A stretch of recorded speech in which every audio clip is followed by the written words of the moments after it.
Thanks, Rachel. Hi, everybody. Welcome, and thank you so much for coming today. Can you see the quote back there? Yeah. Stands in the way. Music is a shorthand of emotion. So I was looking for a nice quote or something to open up with. Music, I guess that's why we're all here. Music connects everybody. But when I saw that quote, I don't know if raise your hand, anyone out here can remember what a mixtape is. Remember putting together that mixtape, you would just really like stress out and really focus on that emotion for that friend or the loved one that you're putting all those songs together. And all the thought that went into there, because a song really, you hit that A minor or a minor chord of any kind, and it's kind of a sad note, or you hit the power chord and it's a happy, upbeat note. Like I don't think the band called The Who knew any minor chords. It was all like, we're gonna just be rocking. With that, I think I just want to introduce this as a nice group of people here today. Lindsay Lowe has joined us. Sam Bennett. Bennett and Inskeep. Hi, Rachel. There's Rachel in the doorway again. I want to also thank the Delphi Sciotes for just the volunteering of putting together the nice treats out there. Hope you were able to enjoy something. And also Noah Red Elk, please let's give him a hand. He's putting all the sound together. We put him through his paces a little earlier, make sure we got all these guitars all mic'd up and going. So I'm not going to sit up here and talk. It's not my show. It's really our show. And I think with that, I'm just going to introduce Lindsay Lowe, and she's going to play the first song.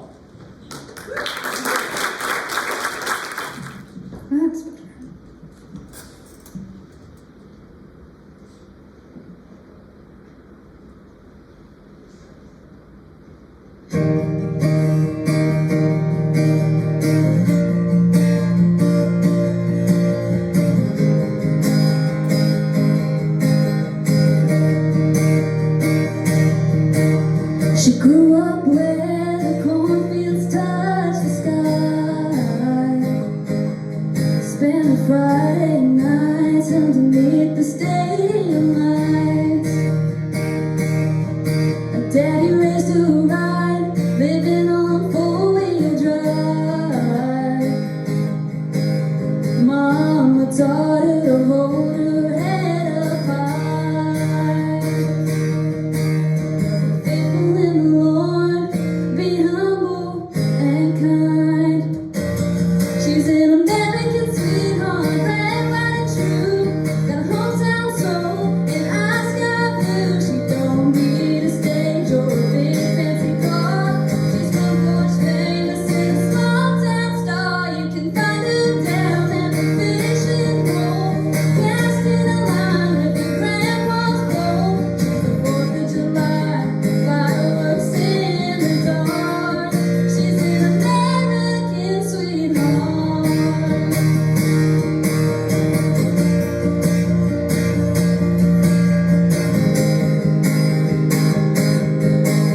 She's got boots on, but she's walking like a queen. Knows every word that Fancy and Spring sing. Got a heart so big it barely fits on the sleeve. You don't know her yet, but she'll make you believe.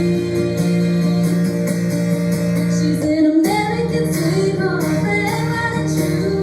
Got a hometown soul and eyes sky blue. She don't need a stage or a big fancy car. She's front porch famous and a small town star. You can find her down at the fishing hole, casting a line with her grandpa's pole. She's the 4th of July, fireworks in the dark. She's an American sweetheart.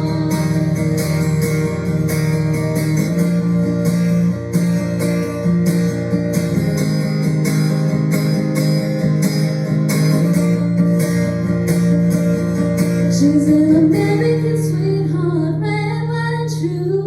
Got a hometown soul and eyes sky blue. She don't need a stage or a big fancy car. She's front porch famous and a small town star. You can find her down at the fishing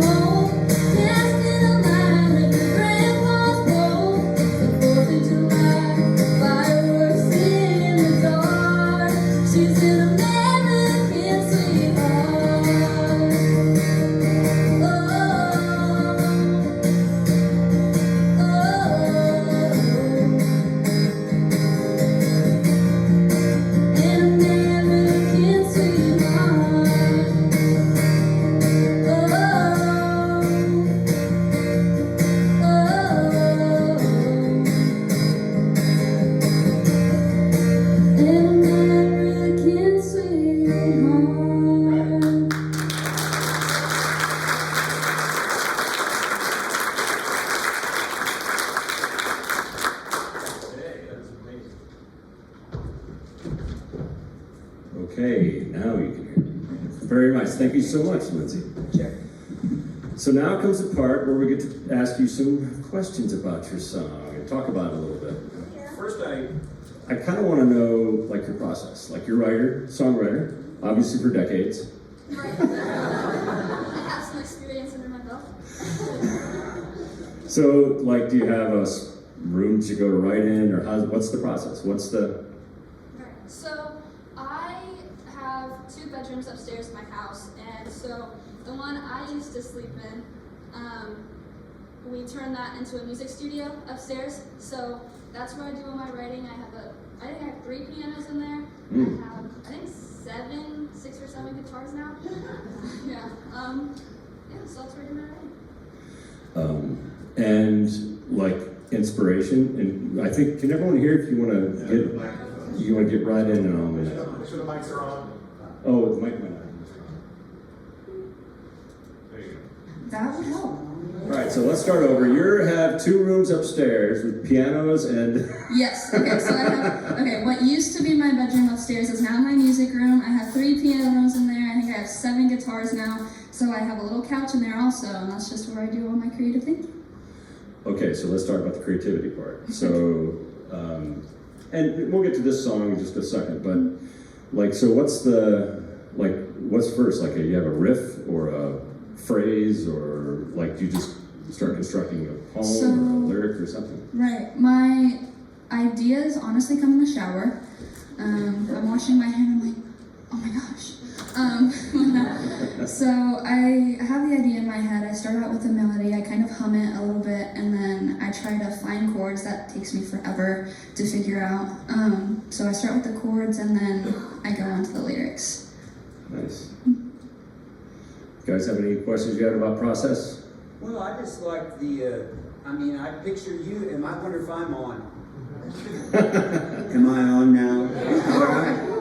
Yeah, I can see an American Girl right here on the stage in front of me. So, is it autobiographical? Yeah, it is. So around my house, what was the song?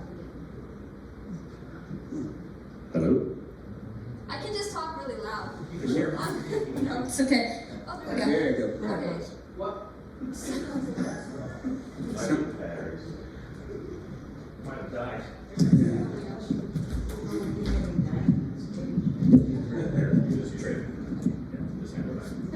There we go. You see, I think it's, well, he has it now. He stole it. I mean, if you really want my pick, you can have it. Okay, what was the question again? About the autobiographical. Oh, yes, okay. So this is a song written about me, although I have it in the she perspective, just because I didn't want to call myself an American sweetheart. I feel like that's kind of uptight. So I wrote it in a she version. And there's one line specifically in my song where I say you can find her down at the fishing hole, casting line with her grandpa's pole. I think it was maybe a month and a half ago. I was at our campground, and I don't have fishing poles anymore. I outgrew mine. So my grandpa has this big cabinet outside of their camper, and I think I took 5 of his poles, and I just went out fishing for like, I don't know, a few hours. So Is that this grandpa down here? right there. All right. Front row grandpa. Got one for you, Lindsay. So what I notice about this song in a lot of your writing and is a particular sort of fascination with imagery. You like, I think, putting the listener into a particular scene or some kind of memory of yours. I'm wondering if you could talk about the way that you made use of that for this particular song. Right, so I love imagery. It's in my head, obviously, but I love to hone in on the senses and whatnot. That's how a lot of writers do their writing. So I like to think about where I'm at, what I'm doing, what I hear, what I smell. It's not really exerted in this song quite as much as my other ones, but I love to put other people in my shoes so they can see out of my eyes through my music. Do you know every word to Springsteen? I do. And Fancy. So I'm not sure I even know who Fancy is, so. So thank you. Anything else you want to talk about the song, or I mean, I think it really feels like a kind of a standard country song, a very nice, overall song. So, am I keeping this one then? Noah? Thank you, Noah. So, It's gonna work in a minute. No, I've got to turn it on. It's needed. There you go. I feel like it's. Hello. Keep talking. I feel like it's always like whenever I have a show, my guitar doesn't work, my microphone doesn't work. I feel like it's a curse. Yeah. okay. Well, Noah's trying to do his best. Thank you. So, while we're doing that, why don't we move on to song number 2, if that's okay?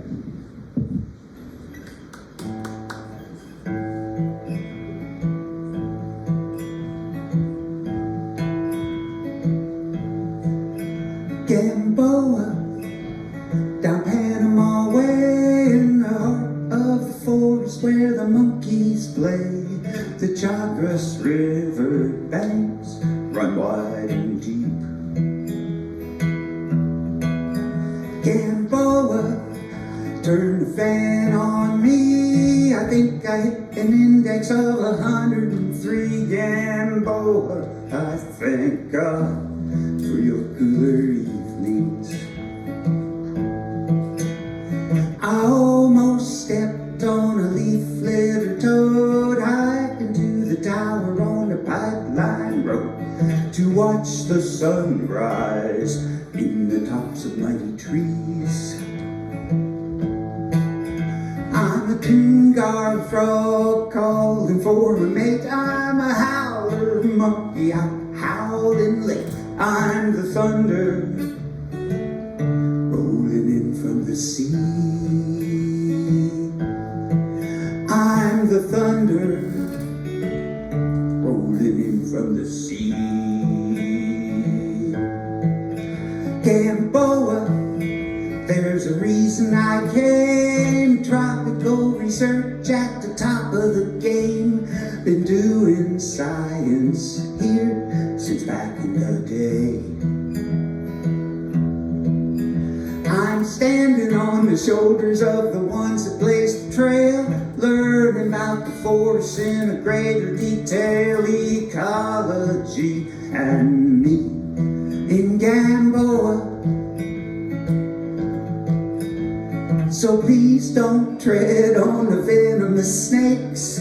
Just one bite, that's all it takes. If there's an ant swarm, get out of the way.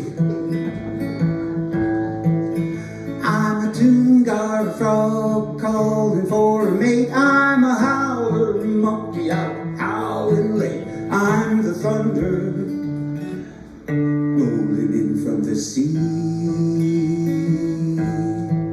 I'm the thunder rolling in from the sea. I'm the thunder rolling in from the sea.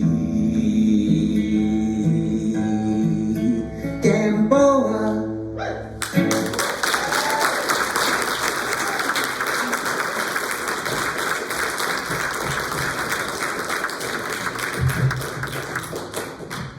Just gonna use this one, man. Yeah. There you go. Don't break this one. I didn't do anything this time.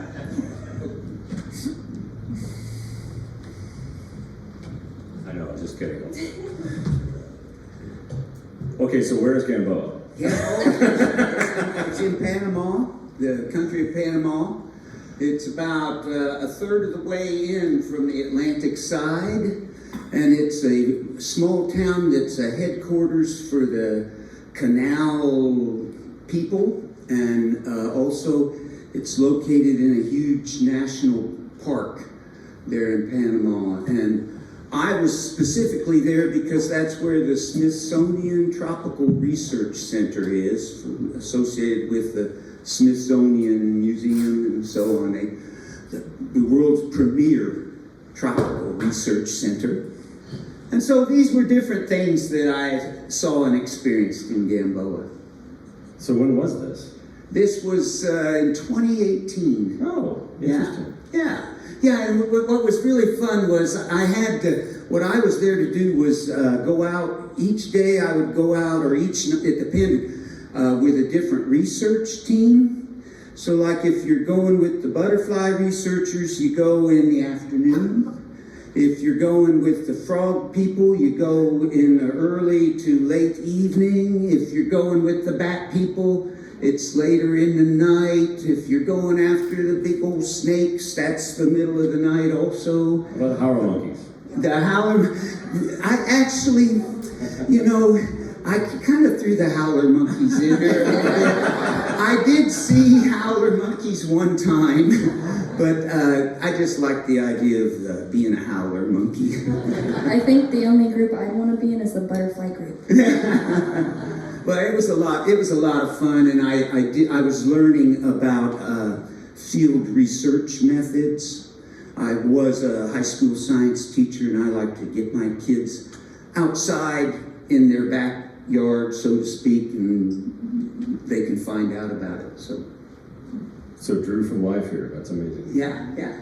I think something I notice about your songwriting, Dave, is that you like to take things to an educational level in a lot of circumstances. Yeah. And I'm wondering what that process feels like for you, taking something that could be a collection of facts and data, and turning it into something as beautiful as the song you just played for us. Well, I kind of try to organize. And what I first came up with the tune, and then I think, well, what was I thinking about when I started humming that to myself? I just realized. And then once I get the theme or the main subject, then I just try to think about all the different things associated with that, and probably it's I don't know that I'm intending to educate, but it comes natural that way. Yeah. Is it so? Yeah, we actually opened up kind of backwards, but like your process, do you have a space that you have to go to? Is it?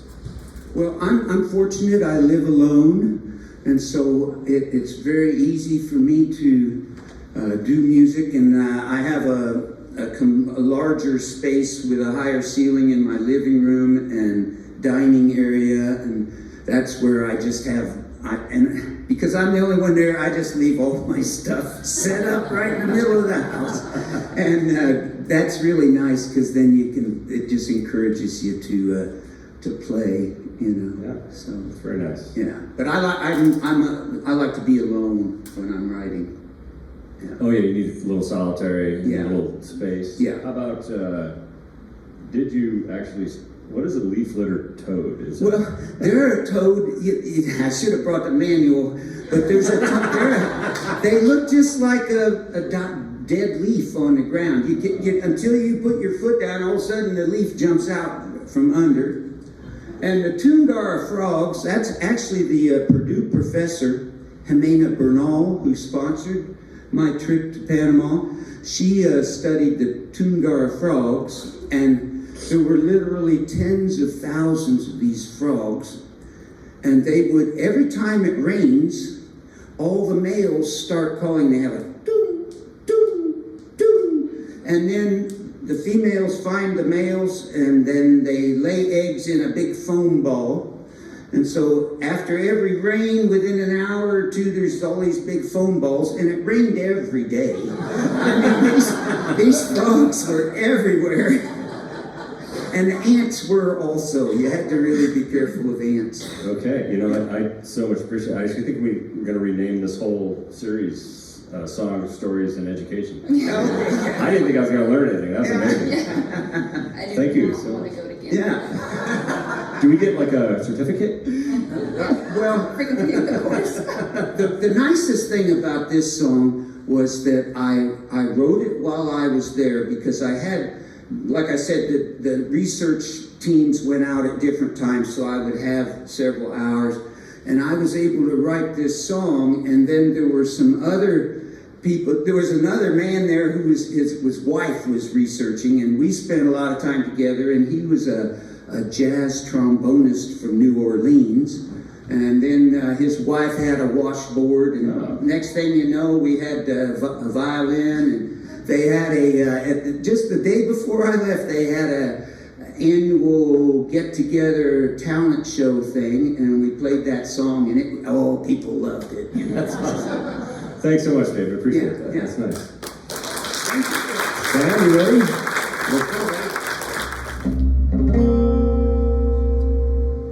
Yeah, that's the one.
That's literally all I said. Sam, that was awesome. The process. Process. Let's talk process. Yeah, I do a lot of unpacking the song, but let's talk process. Yeah, so I do a lot of my writing on the floor, which I think helps me feel grounded in a literal way. Are you like cross-legged? Yeah, not cross-legged. Usually on my knees with them bent underneath so that after about 30 minutes when I stand up, I can fall back down again.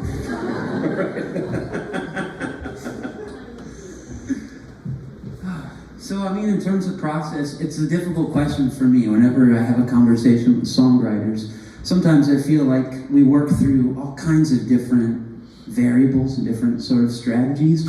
I'm not sure if I've ever had a single strategy that stays through for any particular era of songwriting. Sometimes it comes like a flash of inspiration and you record it and you wonder how the heck that came out of you. Other times you're working on a song for months at a time and everything about it is intentional. This one was one of those, to borrow a phrase from Townes Van Sant, big pencil in the sky came down and wrote it through me. I don't really understand.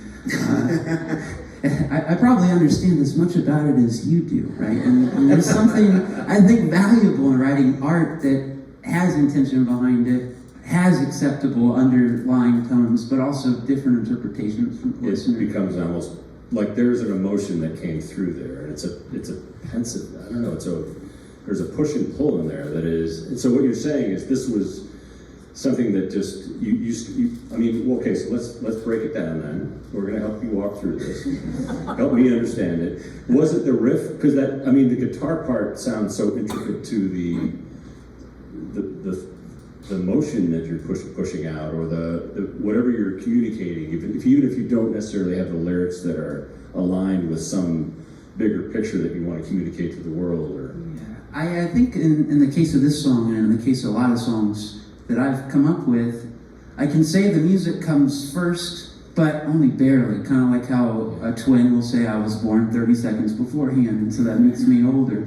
In the same way, I think the music comes, but then very shortly afterwards, there's a melody or a phrase that feels like it deserves to be married to that very melody or that. I can relate to that. I mean, I think that's one of the things that I can relate to in writing is that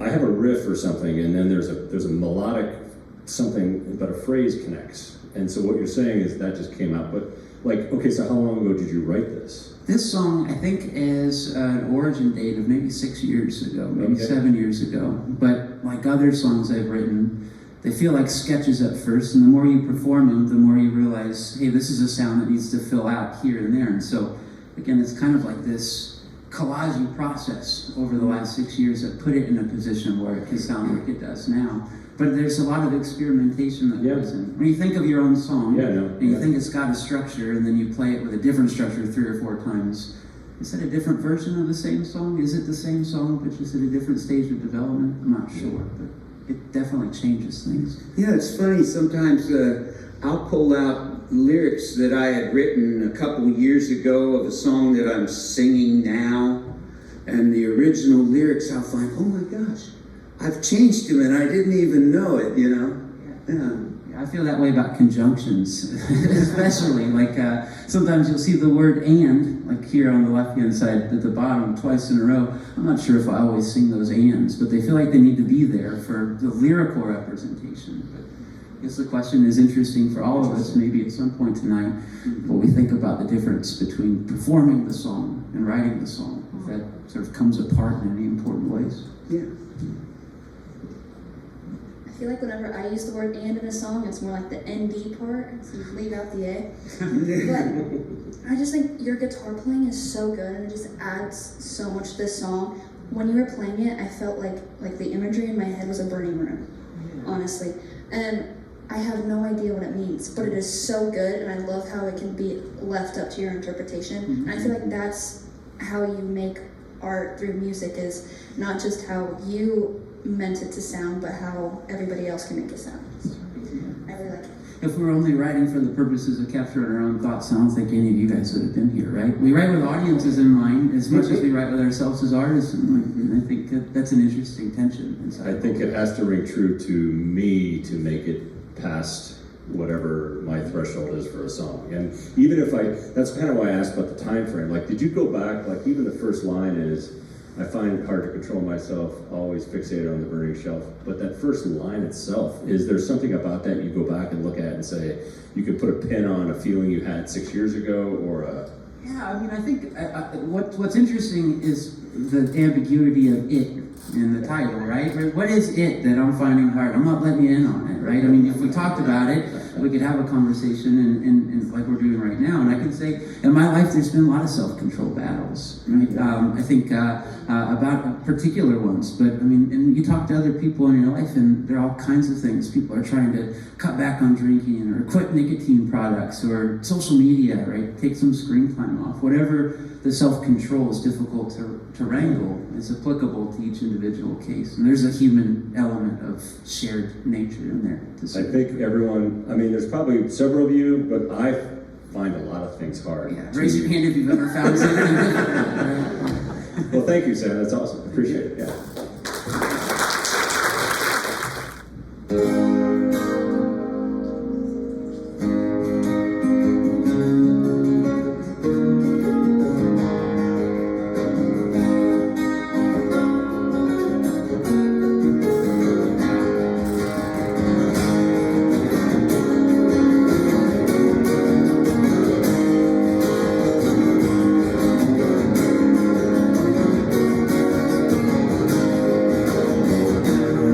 Lived a line of life, I've been down a line of road.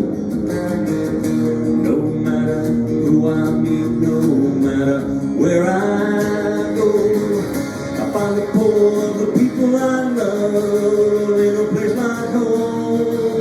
I'm always happy, happy to see you again. I'm always happy, happy to see you again. Time and every young like to rise up, spread your wings. Watch you leave, I can't wait to see what tomorrow brings. No matter how high you fly, chasing your dreams. I'm always happy, happy to see you again.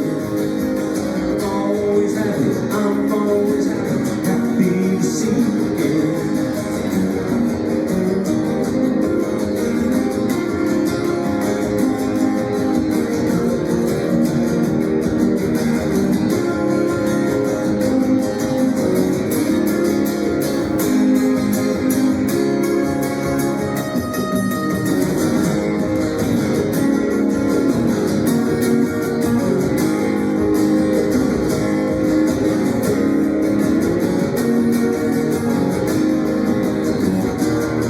Got a great big heart and a place you can always call. We got your back as you carve your path into a life of your own.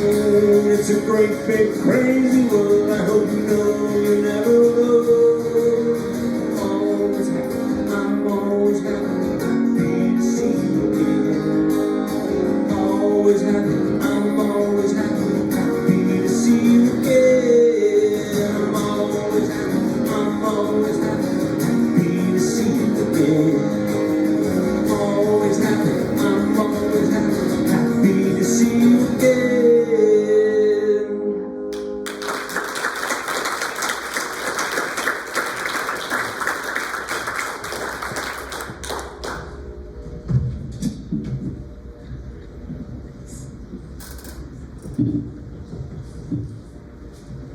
It's our turn to ask you the question. Yeah, you can ask me all sorts of questions. Shoot. Well, tell us about your process, Patrick. How do you approach a song? This song in particular, especially, I almost always have a riff, like that riff, that riff. Did you write this song for me? I was just wondering why you were singing that. Yeah, no. I'm happy to see you every time I see just you. wondering. Okay, sorry. Yeah, no, I think actually the weird thing about the song was I wrote the riff, and then the whole first verse came in a flash. Like literally the moment I wrote the verse and the "Happy to See You Again" component came, and I didn't know what to do with it. It literally sat fallowing for I think almost 5, 6, 7, 8 years. Mm-hmm. And then my oldest graduated. Our oldest, Cindy, is here. Mm-hmm. Hi, Cindy.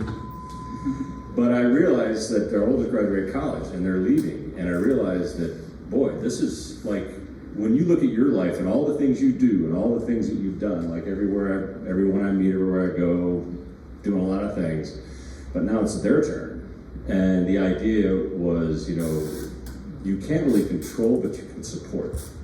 But also, that was also kind of, I think too, when maybe it's a high school graduation or like college graduation, there's always that one or two parents you hear that say, oh, I don't want this to end. And I'm like, I'm just the opposite. I cannot wait to see what's going to happen next. And I think that just, I don't know, anyone else out there feel that way with your kids? It's a good way to feel, yeah. When they're going off on their own. That's kind of where that came from. And then I couldn't finish it until my youngest graduated. So 2 years later. And then it all came together. So, yeah. So Tyler and Charlie were the major inspiration. That's why it's the Empty Nest song. Like, you're always welcome. Always here. Well, that's a sweet sentiment. That's what I say, yeah. But I'm happy to see you. I think I related to this song really well, but in a different way. Like, obviously, the first line, I have lived a lot of life already.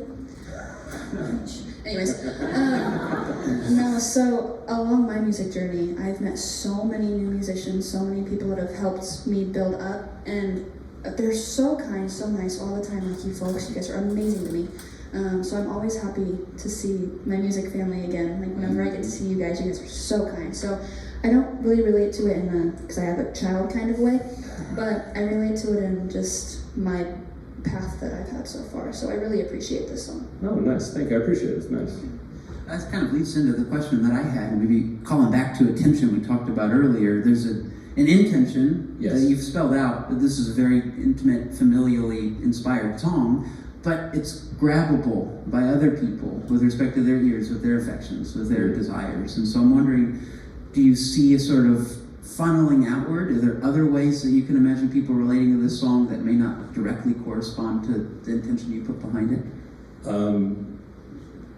I think that's surprising to you that Lindsay was able to No, take not at all, not at all. I think that's part of what I was trying to get at. I mean, I think you find your people, and you want your people to be, they're always welcome back, you always want to see them again. I think that's really what it was. I think part of it, there's a lot of factors come into play in that, but I did go through a process back, 20 years ago. I was in the Nashville Songwriters Association for about 2 or 3 years, and I would go down to the Guitar Center in Indy and go to those meetings, and they were really hammering this, make it universal, make it universal. So I'm more intentional about that on a lot of the songs I'm writing, is to try to make it so that I was trying to speak to every parent who wants their kids to can't wait to see what's happened, they can always come home. And I think that's one of the things, I was very intentional about trying to write that into this, that it's not just hyper-personal. Like, there's no specific instance here. I think it's more of a big brushstrokes of, the verses are brushstrokes as opposed to this happened and now this is going to happen, so. Yeah.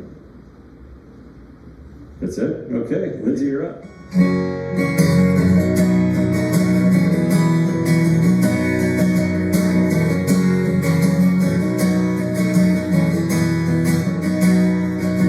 Watched you walk in with your head low. When you think about her, the bar stool feels like home. You needed something warm to drown out the cold. One sip of me and you'll never let go. 'Cause I'm the kind of whiskey that you can't put down. Every time you take a sip, you know it's gonna sound. It burns so bad, but it tastes so sweet. It takes a real kind of man to handle someone like me.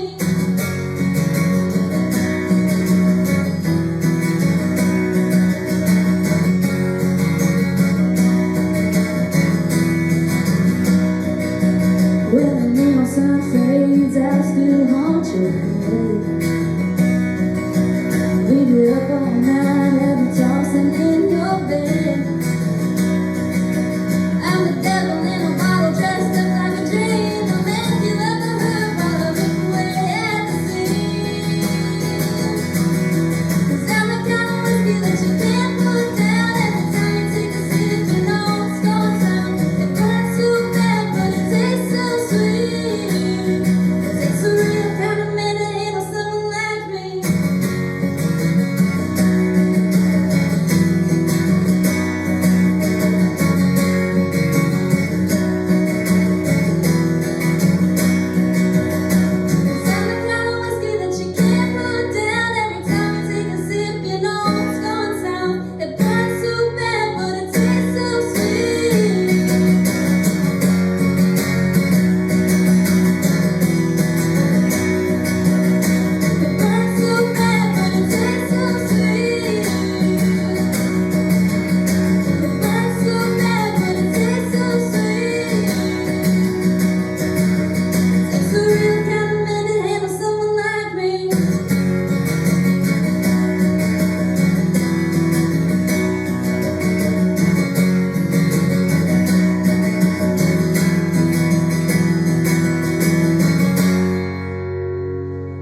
Okay, so what kind of research did you do for this song?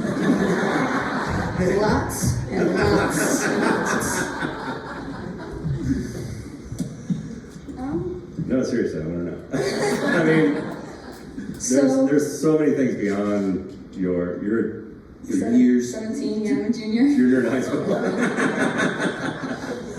Well, you know, every good country singer ever has a song about whiskey or drinking something. So I was trying to fit the stereotype, and I was trying to think, oh, what does whiskey taste like? So I went downstairs, I got on my parents' couch. No, I'm just kidding.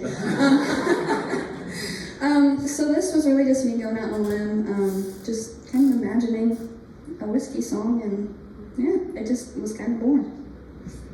Yeah, it really fits into a genre that of country woman, you know, don't mess with me, you know, kind of thing. And so I think you really did a good job of hitting the mark on that.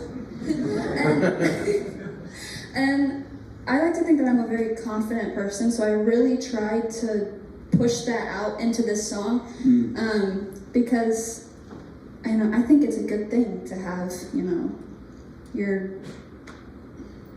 what's the word I'm looking for? I think it's a good thing to be not proud of yourself, but just know that you have worth. Yes. And living up to men's standards. They don't need you, or you don't need them, they need you. So, yeah. Yes, that's good. Very good. I think the line that sticks out to me the most in this song is, "I'll make you love the hurt while I rip away the seams." And I'm trying to imagine this sort of like interplay here between sort of, you know, there's a warmth, but there's also this kind of disaster that's tethered up in it. Can you talk about what was going through your mind in that inspiration? So I think, in my mind, I think if you meet a guy at a bar, that's not gonna go very far anyways. So I've told you, I've lived a lot of years. I know what I'm talking about. Listen to me. Hey, I'm listening. No, so that line, I just think that it was just me trying to be sassy. You need me, not I need you. I'm the puppeteer here, so do what I say, like my laundry and my cooking. It's nice. It's nice. It does have a very, it does fit into it almost feels like something you hear on the country radio right now. Like it's a very contemporary feel and sound, and I think the strength comes through. Like you're not. It's beyond sassy. It's stronger than sassy. Is what I would put this as. So. Well, my parents were really surprised when I wrote this song, because when I was little, if I ever smelled alcohol or anything on their breath at all, like my parents do not drink, but I would get so mad at them, and I would not talk to them for hours to let them know that I was mad. Oh. And so the line above it where I say I'm a devil in a bottle dressed up like a dream, I'm like, even when I turn 21, like I'm against alcohol. I don't want to drink it. So I wrote that line in there just so people would know, like, that's what I think of it. Like, it's a devil in a bottle, and everybody thinks it takes your problems away, but I feel like it just gives you more. And so those two lines, yeah. It's good. It's good lines. Yeah. I really like that reversal. In my house, it was like my parents were mad when they smelled alcohol in my breath. That's really good. Same. Yeah. You got many generations of songwriters up here. I was kind of going for that. Like everyone would have a different viewpoint on things. My dad's a cop, so even if I wanted to, there's no way. Busted. Dave? Okay, thanks. Thank you, Lindsay.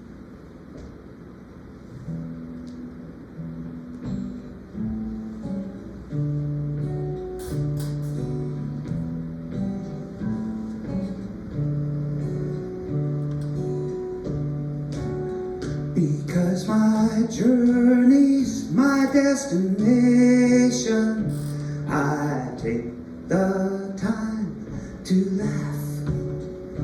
But you won't find me where I expected to be. I walk a crooked path, like a switchback trace on a mountain face, like a river on a map. You won't find me where I'm expected to be. I walk a crooked path. my journey's my destination. I take the time to laugh, but you won't find me where I expected to be. I walk a crooked path.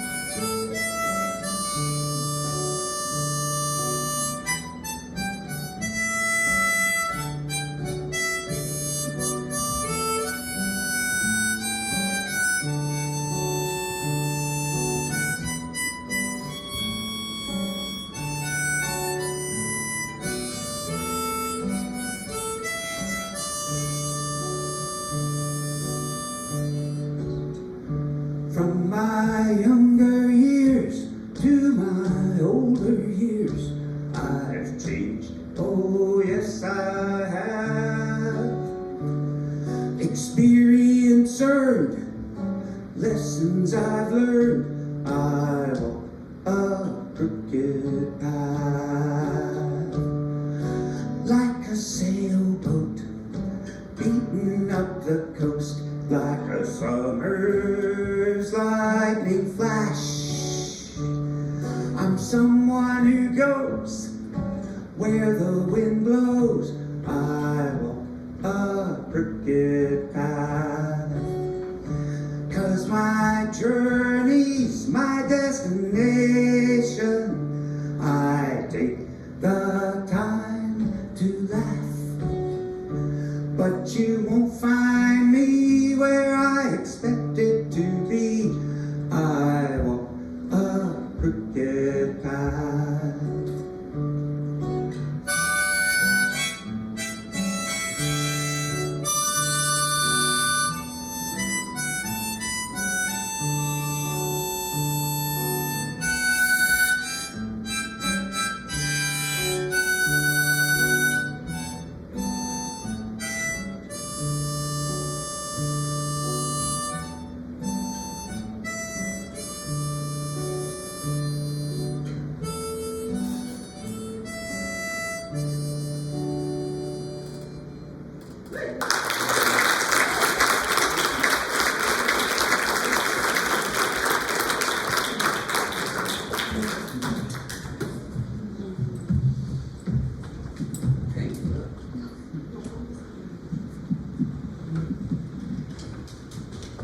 I just want to say that was so cute. I love that song. There's a genuine like honesty or something, purity in your songs. I think I find them very, I don't know, get on in there. There's, I don't know, very nice. Thank you, thanks, I appreciate that. And I think it's so cool how you can play harmonica and like the little guitars at the same time.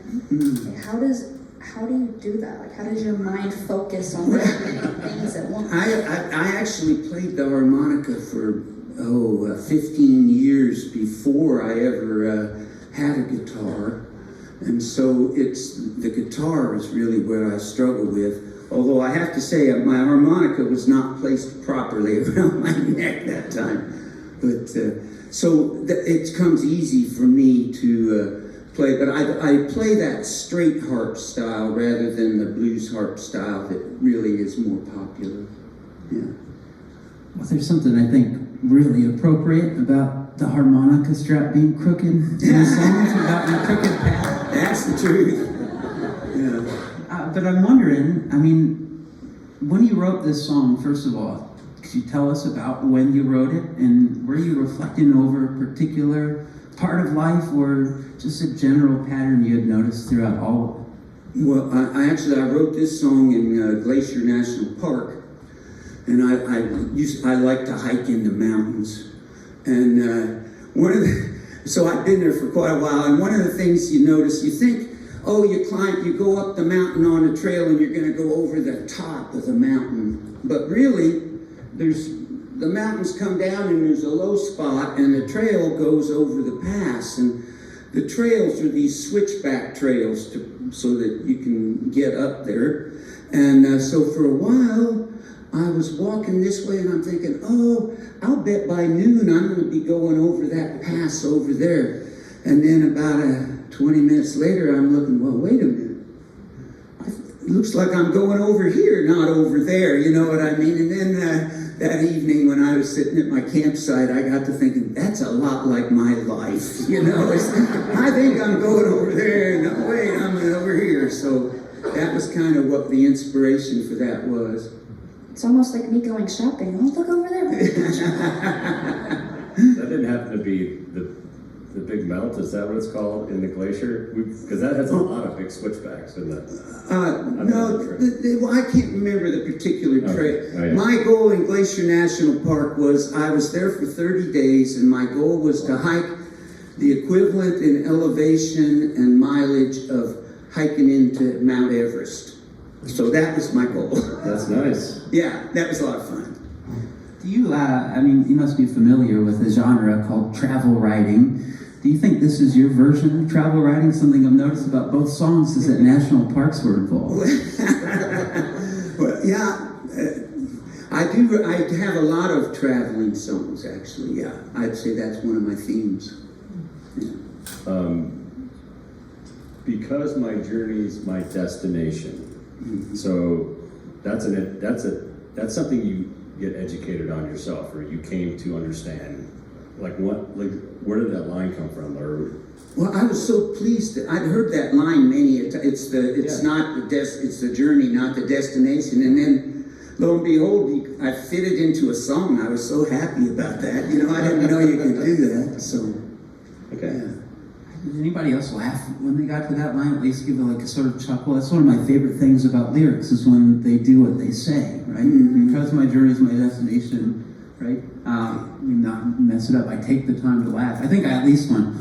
Yeah, it makes me laugh. Yeah, I kind of got emotionally involved in that song while I was singing it, and I almost thought, whoa, wait, baby. Finish the song. Yeah. Then laugh.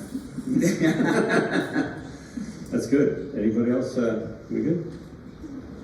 Thank you so much. It was All right, thank you. The song's called Life Has a Way Out, but I feel kind of naked because Frank usually sings it with me, so if you hear him humming, I don't think you can help it.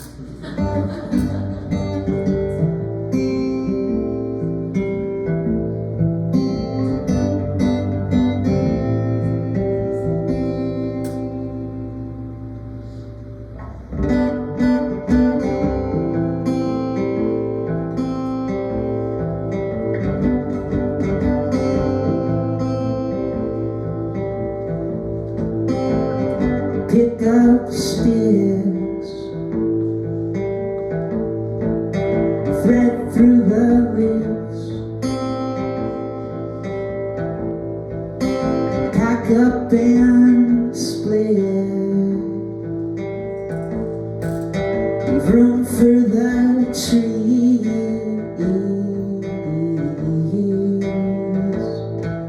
'cause life has a way of getting in the way of living it. Straight and narrow, well, that's a toll road, and they'll find you off of it.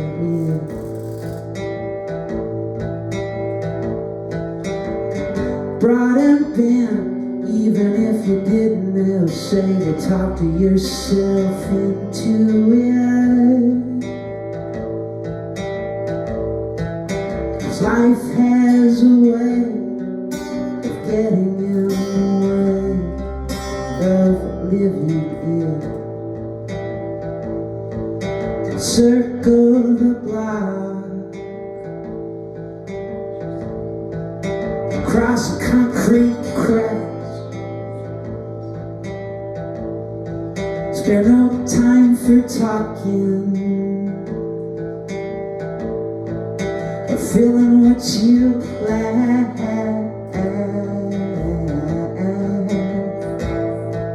'Cause life has a way getting in the way of living it.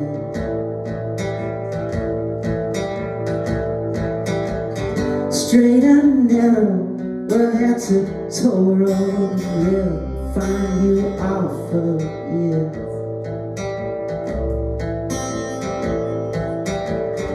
Broad and bent, even if you didn't, they'll say you talked yourself into it.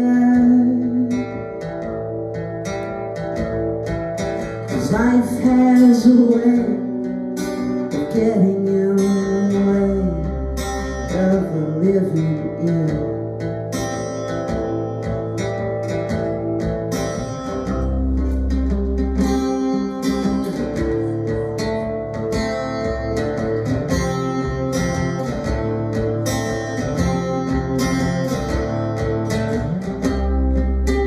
I'm on the fence. I know what you did. I know what you did. It doesn't make sense. 'Cause nothing makes anything. It doesn't make anything. Wake up the kids. Let 'em know what you did. Let 'em know what you did. It doesn't make sense. 'Cause nothing makes anything. Doesn't make anything.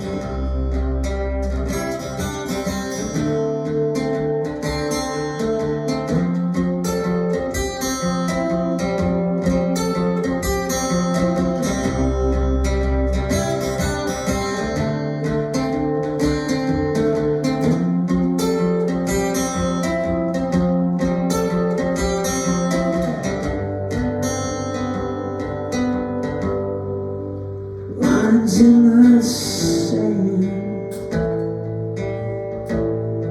freaks line on your face. If anyone can get out of his headspace,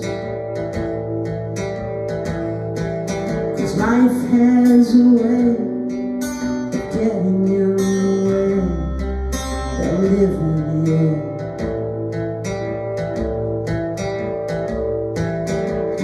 Straight and narrow, well that's a toll road, they'll find you off of it.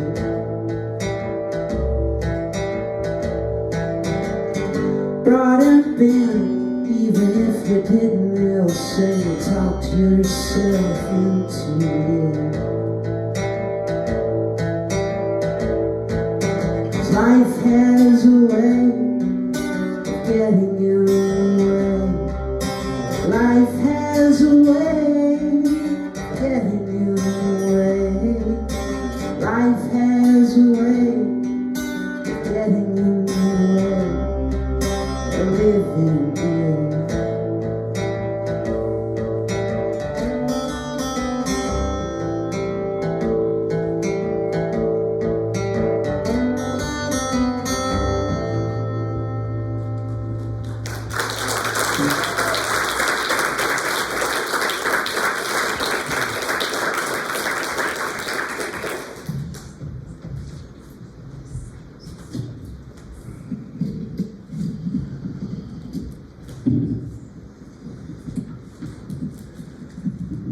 Ooh, I thought my song was making me emotional, Sam, and then look what you did to me. That's so good. Life has a way, getting in the way. I love that. How did you come up with that line? Like, what sparked it in your head? I think I'm always on the hunt for turns of phrases, if that's a colloquial way of referring to what I think some of my favorite songwriters have done. Is they take familiar expressions, but then they twist them around and make you think about what you thought was cliche completely differently. So I don't know, I think it was one of those flash of insight moments, or life has a way of getting in the way. And I thought, well, how could you finish that line of living it, right? And so, continual abstraction. Well, Sam, I appreciate the texture and tone quality you get out of your guitar and your voice, and they fit so well together. That's what I say, and I really appreciate it.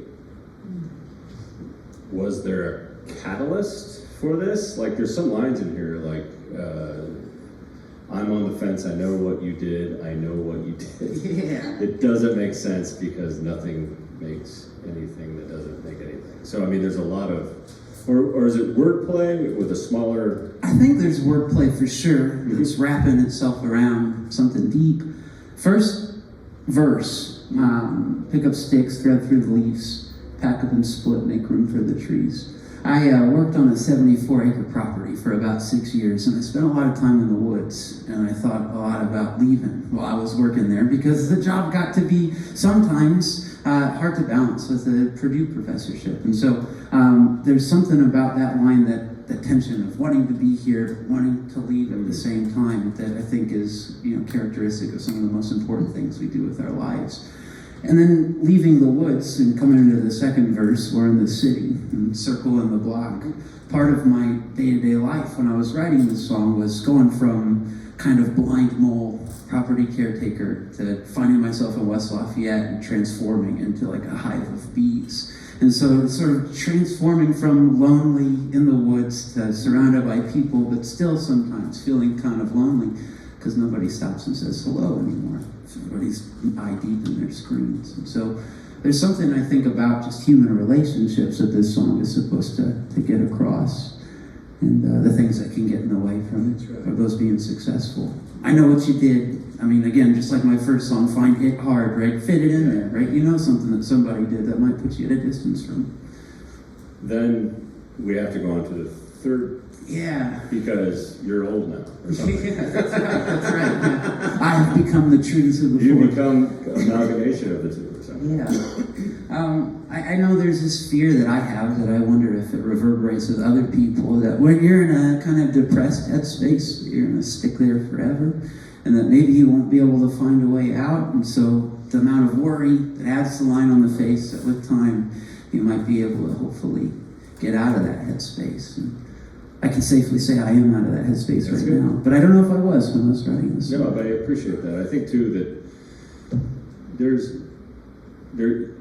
I'm gonna bridge back to what Dave was talking about earlier, because I think there's a super unique thing that's happening with the sound and tone of your playing and your guitar. Like, you have more pedals than anyone I've ever seen.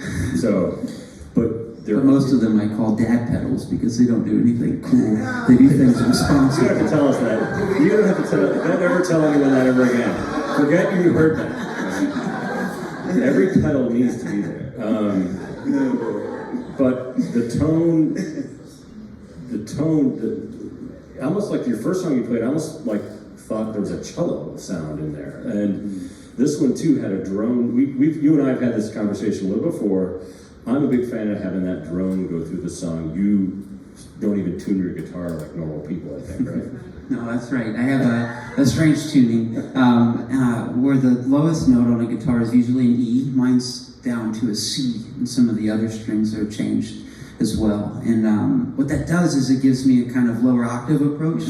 I can play all the same chords. No one can ever follow my hands, though, so it makes me feel like an eternal mystery. But also makes it hard for people to want to collaborate. But in seriousness, the pedal board doesn't do a whole lot except for accentuate what I like about that tuning. So add a little bit of reverb or a little bit of echo, a little bit of a tremolo, like a warbliness.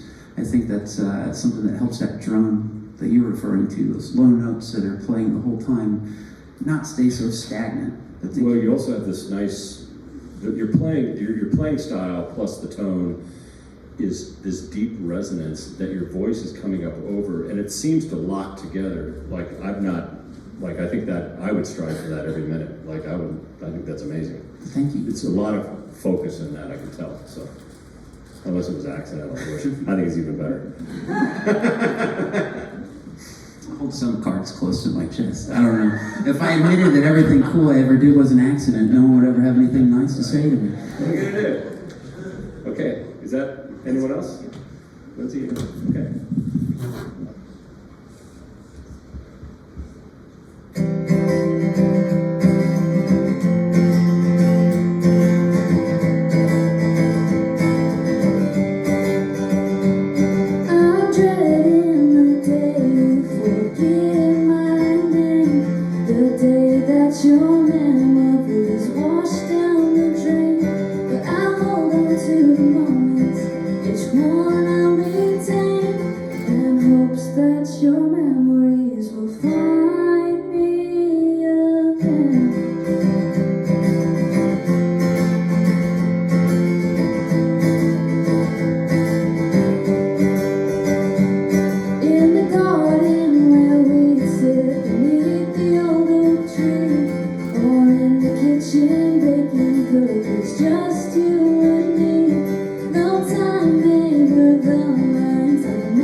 secret, every stumble and every fall.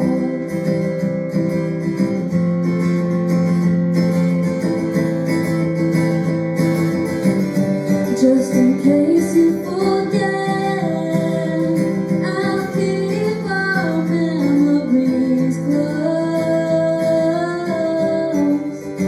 Through all the highs and the lows, the laughter and the walls. In every word I said, and every tear I shed, I'll be here by your side, just in case you forget.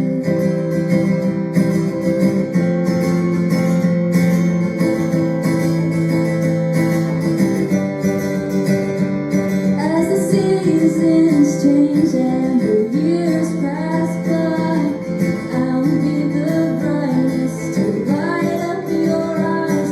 And if your mind wanders to places unknown, know you'll never have to face this journey alone.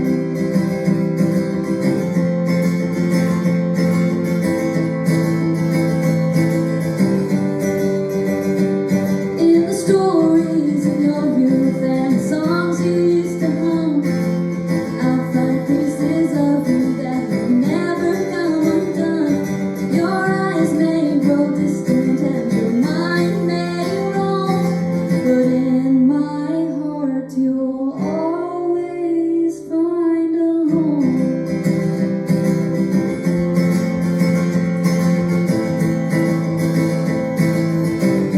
Just in case you forget, I'll keep our memories close. Through all the highs and the lows, the laughter and the woes. In every word I said, and every tear I shed, I'll be here by your side, just in case you forget.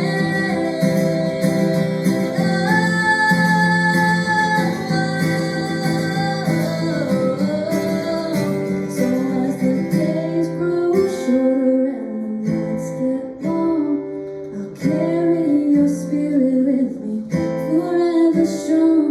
The love we share I'll remember for two. For if you forget me, I won't forget you.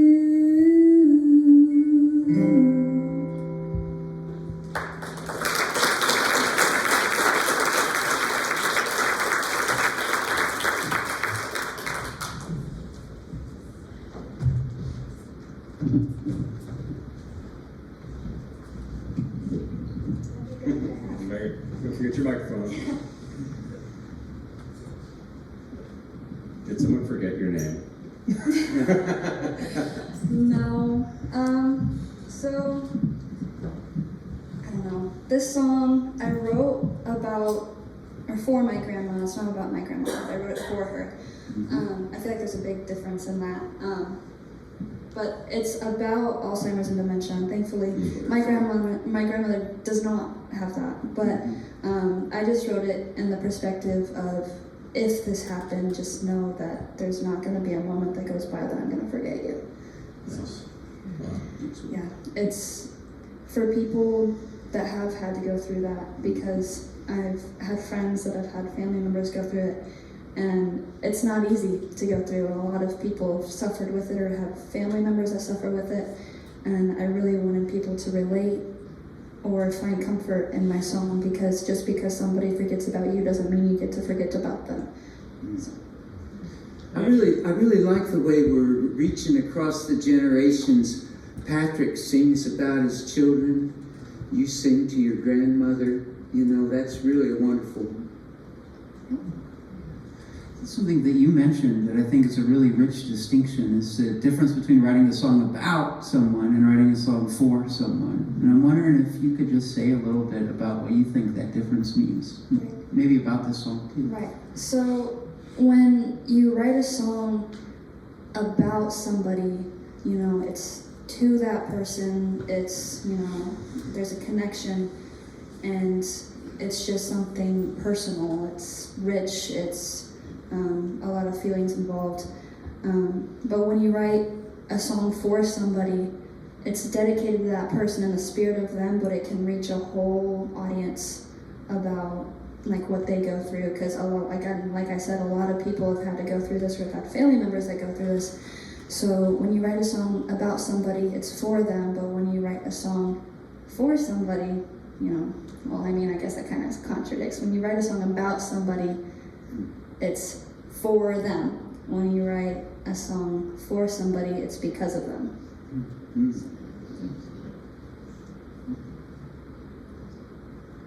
I do. I find this it's deeper, I think, than The last one?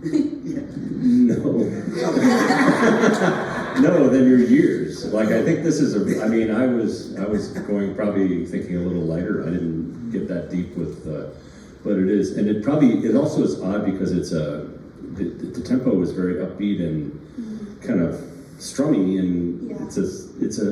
it is a positive song, right? So I get that, but I guess I wasn't reading. That's I don't know, just deeper than your years. I guess it's a credit. And I honestly get that a lot.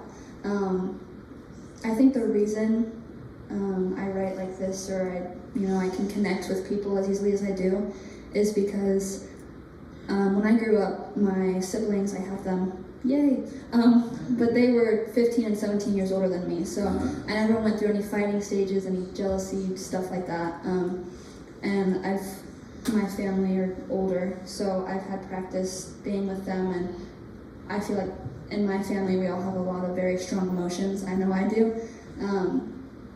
So I have a lot of songs that are kind of like this, but nobody's ever heard, because this song is more on a personal level for me, and I don't really like to get to that level a lot, because being a country singer, just being someone who writes songs, like, you want to open up to everybody, but I feel like there's a certain level where you just have to stop, because like this song is for me.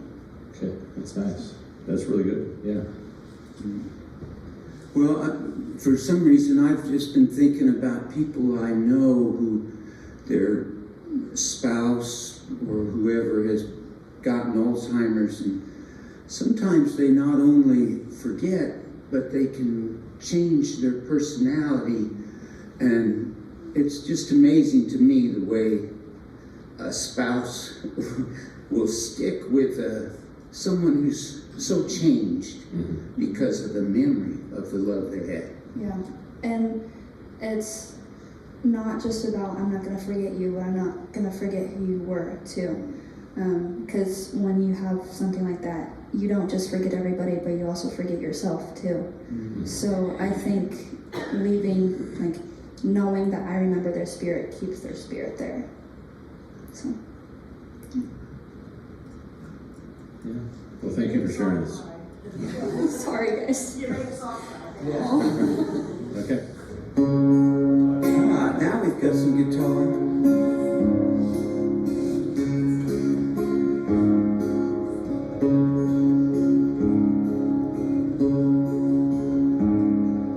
I go out walking with owls, their feathers all fluffy and gray.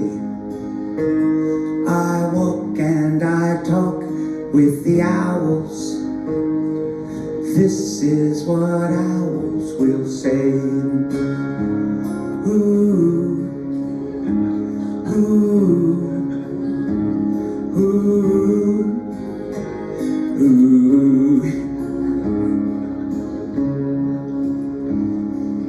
I go out walking in woodlands and over the fields of fresh hay. I see all cows in their pastures. This is what cows tend to say. Moo, moo, moo, moo. I go to town on the weekends. I know where the pretty girls stay. I guess I love them and leave them. This is what girls tend to say. Boo-hoo, boo-hoo, boo-hoo, boo-hoo. I go out walking at midnight.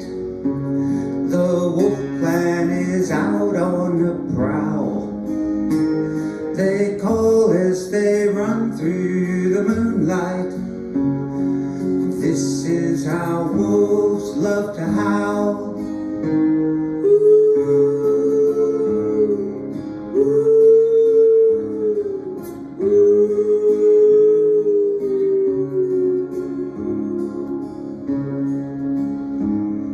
Sometimes I'm down by the river. Sometimes I'm up in the hills. I've been a wanderer forever, following lonesome trails. I go out walking with owls.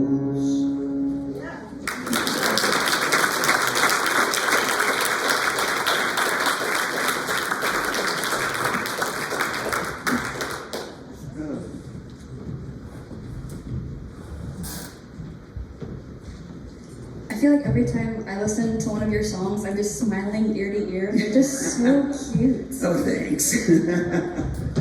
I think I know a little bit about the origin story of this song, but could you let us in on the park that's a part of the song? Yeah. There's the Wolf Park in Battleground, Michigan, just north of Battleground. Did I say Michigan? Battleground, Indiana.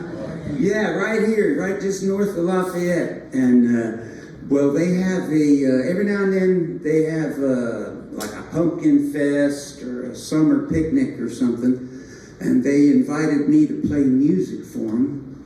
And it used to be when I was a high school teacher, I used to every fall take my environmental club to the Wolf Park on a Friday night when there wasn't a home football game, and we would howl with the wolves. And so it's kind of dear to my heart, that place. And when they invited me to play, I thought, man, I need a song with a wolf howl in it. And so I wrote that song at that time. Have you ever thought about making a video for it? And the wolves could be in the background too. Yeah. If you play that at the park, they may well respond. I mean, I can see visualization of you walking with owls and hearing the owls, and then you leaving downtown with a bunch of women crying. that part's the fictional part.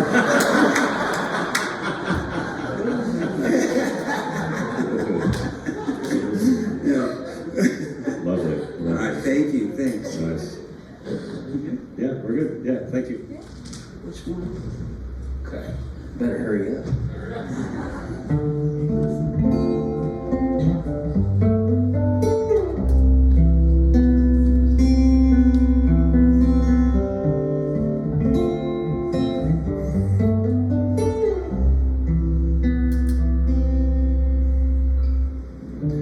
Approaching zero as a calculator hums,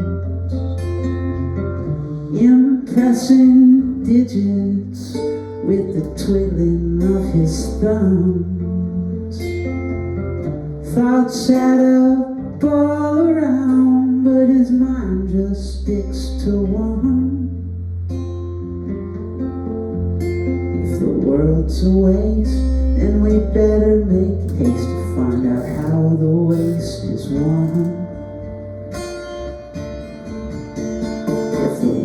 world's a waste, then we better make haste to find out how the waste is won.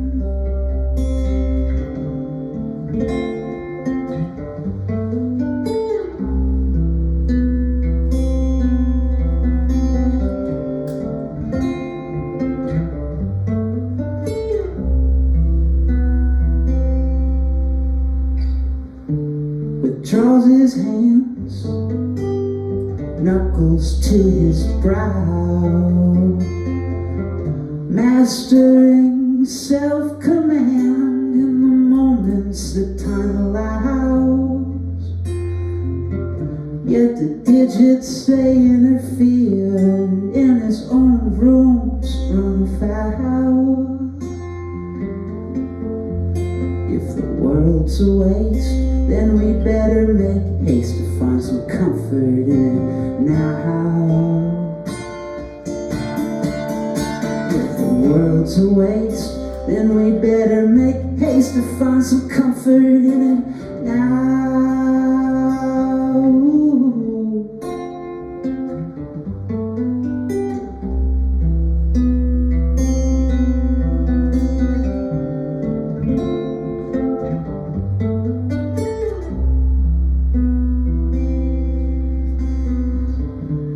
Dividing light splits everything in two.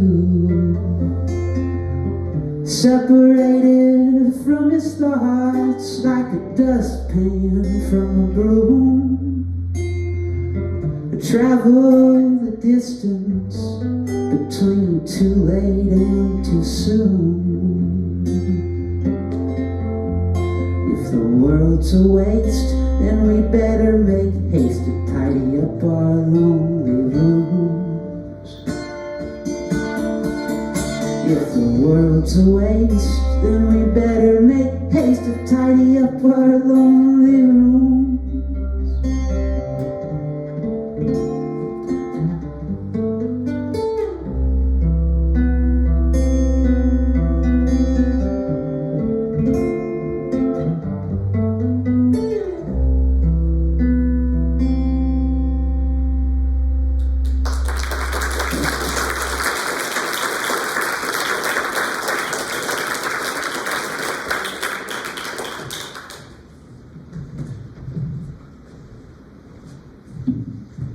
Surprise, it was another melancholy one. Yeah. It's another one that makes us all rethink our life. And it's so surprising. No, just kidding. I'm happy to play Halloween parties.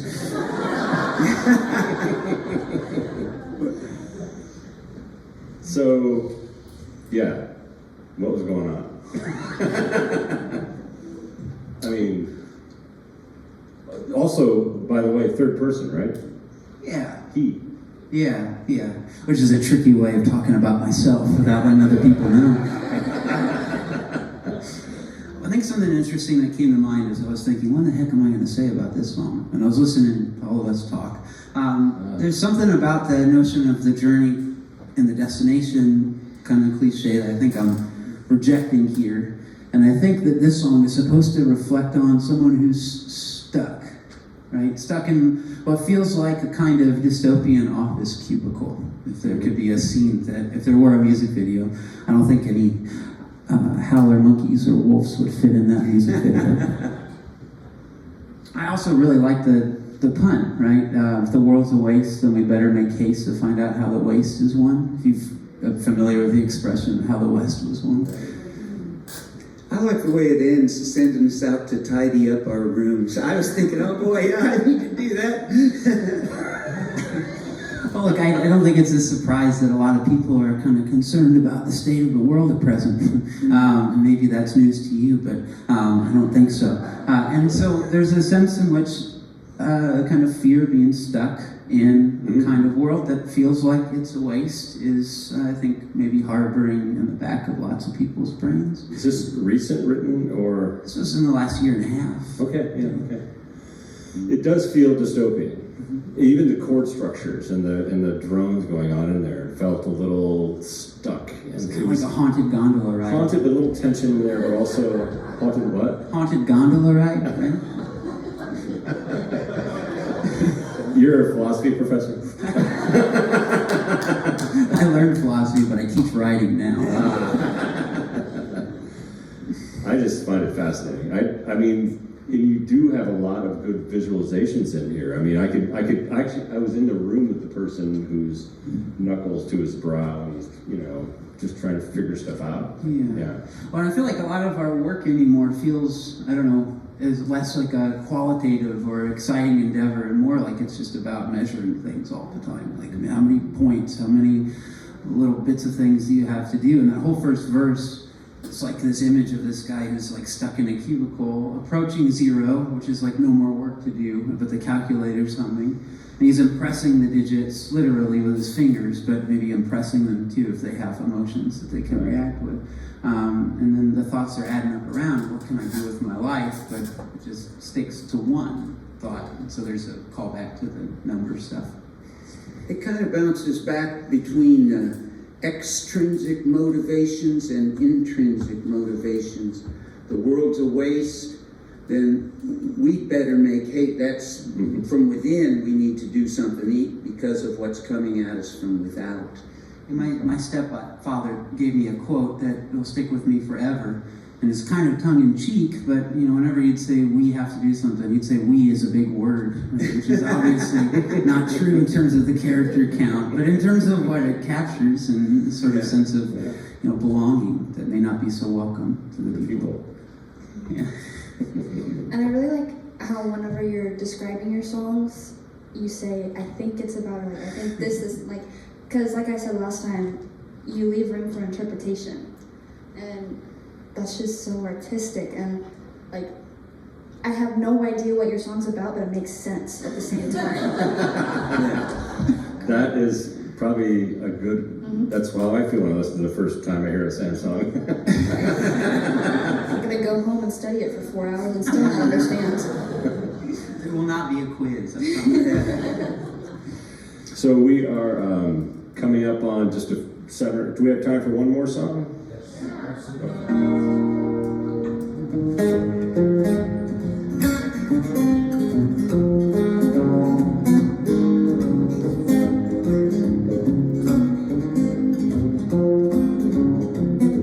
I recall when she first saw me,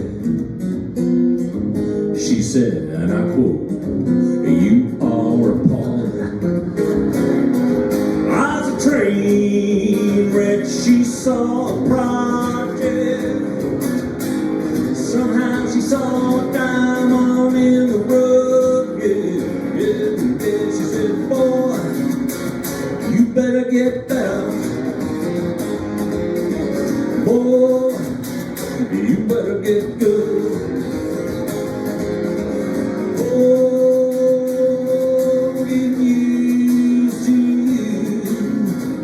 you, you better get used to me.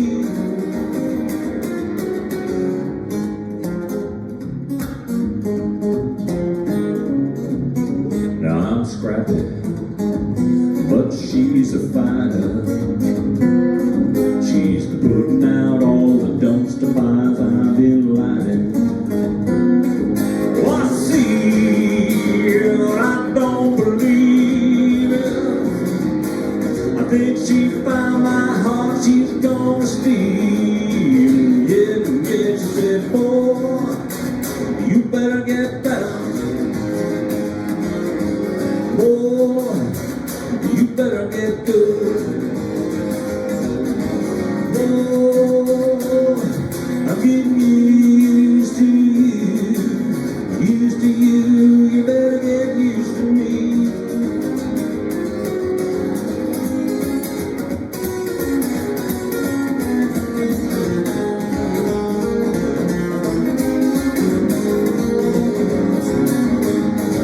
I swear that woman's gonna get the best of me. I'm getting used to her, getting used to me.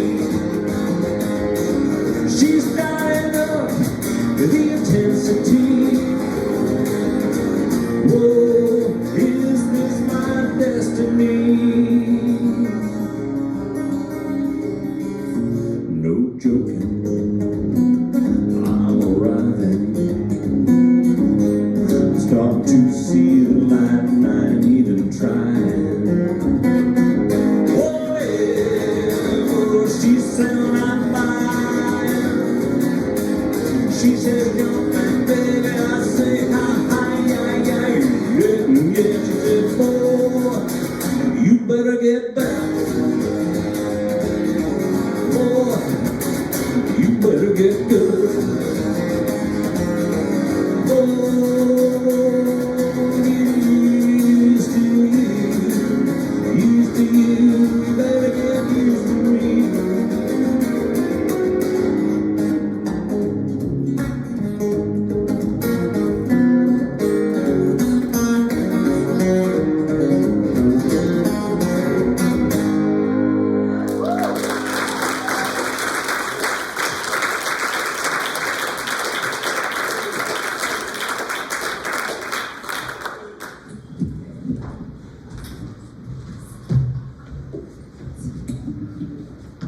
Okay, what do you got?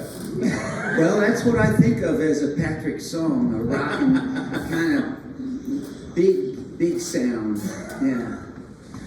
I want some clarity on the first part of that second verse. I'm scrappy. What do you mean by that? I think I'm a little. Number one, this is not autobiographical. This is a song for you, but not about you. I think there's a little training every time you meet someone new, and maybe you want to go with that flow and not. I think that's part of what I was. But it's really kind of broad and going for the humor side of things. I wasn't like, I was going. I do have a couple of these songs that I actually try to push a little more fun into it instead of making it super serious, and I think that it's hard sometimes. It's a hard balance. I think this one might have found it a little. Well, your first song was about your children, and Yes. the second one was about retirement. Was that what it was? Yeah. And I was reading it, and I was looking at the lyrics, and I was like, his wife really has a hold of him. Yeah, she does. Yeah, that's a good thing. She is a fighter. And I don't know that she would put out any of my dumpster fires. She would let them burn. Those are your dumpster fires. You go burn them. You could ask her. But I will say that I didn't get. I got married when I was 30, so I think there's a danger in being a little too old before you're really untrained. A lot of guys. I don't know. Women, do you find them untrained when you first met them? I don't know. Is there any truth in that? In my experience, my dad has never been tame.